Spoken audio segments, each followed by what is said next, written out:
Ja, der kom vi frem til location. I dag der har vi et gigantisk fotoshoot blandt andet. Prøv lige at komme med mig ind og se. Jamen, de har sagt, at jeg skal være model nu. Jeg ved ikke hvorfor. Vi tøffer lige forbi her. Okay, hi guys! Kan I huske i sidste YouTube-video, der snakkede vi om James Bond, og vi snakkede om Drago.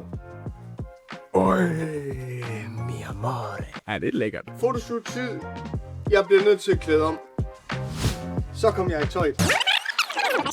Jeg vil gerne prøve at tage med på forberedelserne til sådan et shoot. De har bedt mig om at stå model, kan man sige, til den nye Drago-kollektion. Vi skal til min barber her i Kolding, og det bliver altså rigtig godt. Det bliver en fed dag i morgen, men også hårdt. Det er faktisk hårdt at stå på det hvide lærred. Skifte tøj 1 milliard gange og sådan noget. Du må godt have lidt ondt af mig, faktisk. Jeg kan godt lide sådan servicen af det der med, i stedet for at det tager et kvarter at blive klippet. Hurtigt ind, hurtigt ud. Jamen her, der ryger du ned i loungestolen, og der er rom og whisky, der er også fadelsanlæg, der bliver hygget om dig. Der bliver også brugt en time på dig. De er vitterligt i gang med at klippe og barbere i en time. Og så er det faglærte frisører, vi har med at gøre. Så det er altså ikke selvlærte. Det er der, vi skal ind og gøre klart.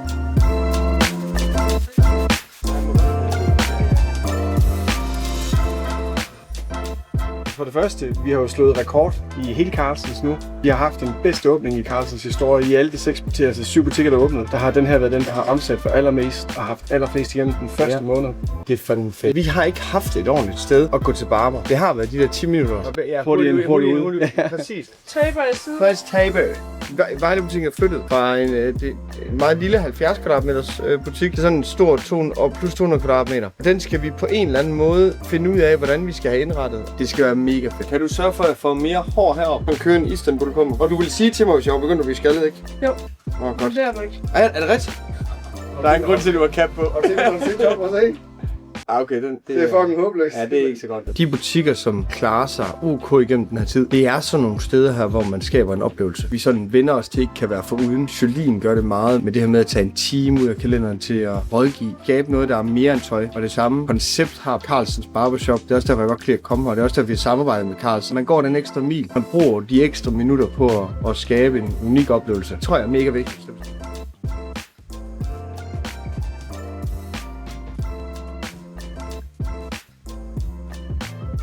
Prøv lige at se, det er jo helt gråt det hele, bror. Det er jo vitterligt hvidt. Mit hår er blevet hvidt. Det er hårdt at blive gammel. Kom nu lidt.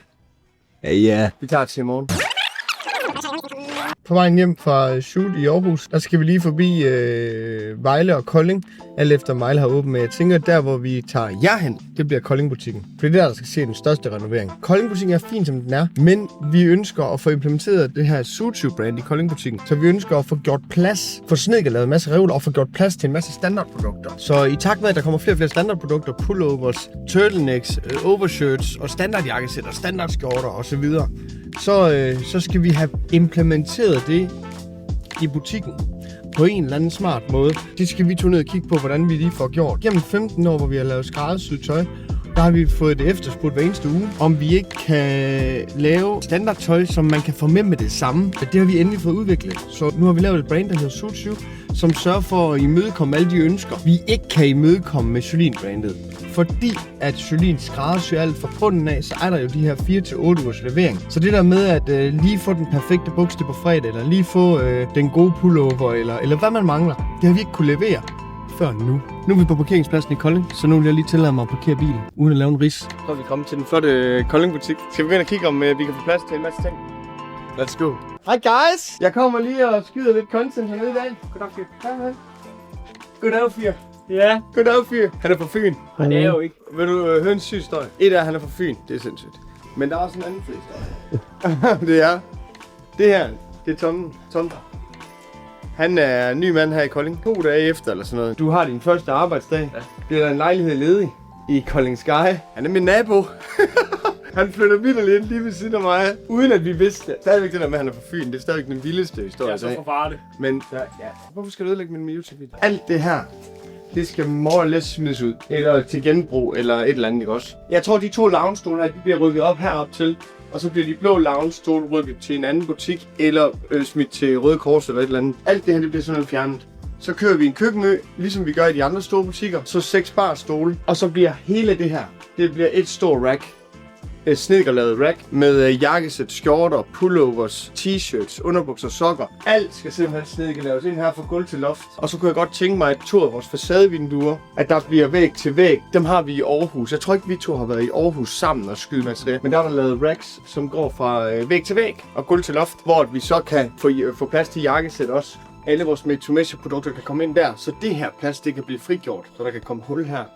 Så sådan nogle ting kunne jeg godt tænke mig at få implementeret i Kolding. Konkurrencen begynder at være lidt større, der åbner et nyt brand i Kolding, som vi lige skal være ops på. Og derfor kræver det også mere os fra nu af. Og af den grund, så har vi valgt at lave en ret stor renoveringsplan for Kolding-butikken, som taber ind i den her lavsæson, som vi skal møde her i efteråret, ikke? Og et højbord, barstol, vinkøleskab herovre, racks, alt snedkerlavet ind. Kunderne faktisk kommer ind og spørger efter de der ready to wear. Ja, præcis. Jeg har sendt 4 eller sådan noget afsted til Odense eller Aarhus, fordi det er de eneste 2 steder i nærheden, der er. Men det er hele grunden til, at vi har lavet brandet. Det er fordi, vi får så mange efterspørgsler på det her med, har I ikke noget, vi kan tage med det samme? Jeg skal bruge det på fredag. Og det har vi nu. Vi ses!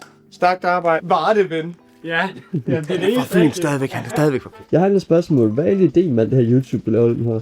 YouTube, at vi har 2 brands. Vi har Jolien, som laver skræddersyet tøj. Så har vi Suit Shoes, som laver standardtøj. De 2 brands i sig selv kan klare det rigtig fint og kan sagtens overleve.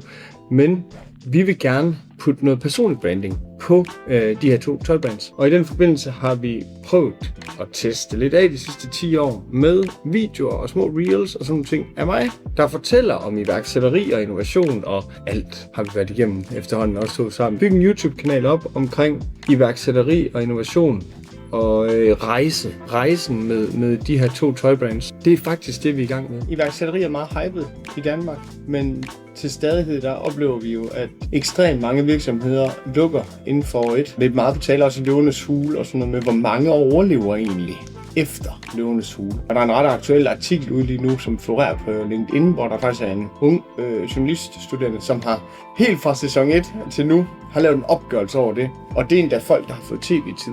Så er der alle de andre 300.000 TVR-numre, som ikke har fået tv-tid.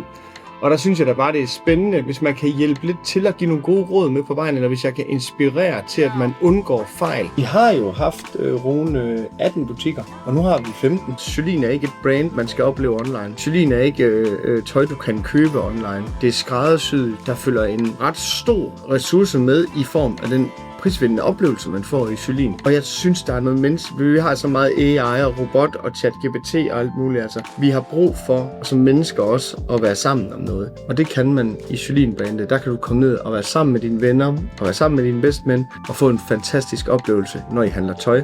Det tror jeg er vigtigt, og det tror jeg bestemt har et eksistensgrundlag i Danmark. Hvis der er nogen derude, der sidder med et spørgsmål i maven eller noget, de ønsker at få svar på, håber jeg, at de vil smide en kommentar. Og så vil jeg sørge for, at mig og Rune, vi får inkorporeret det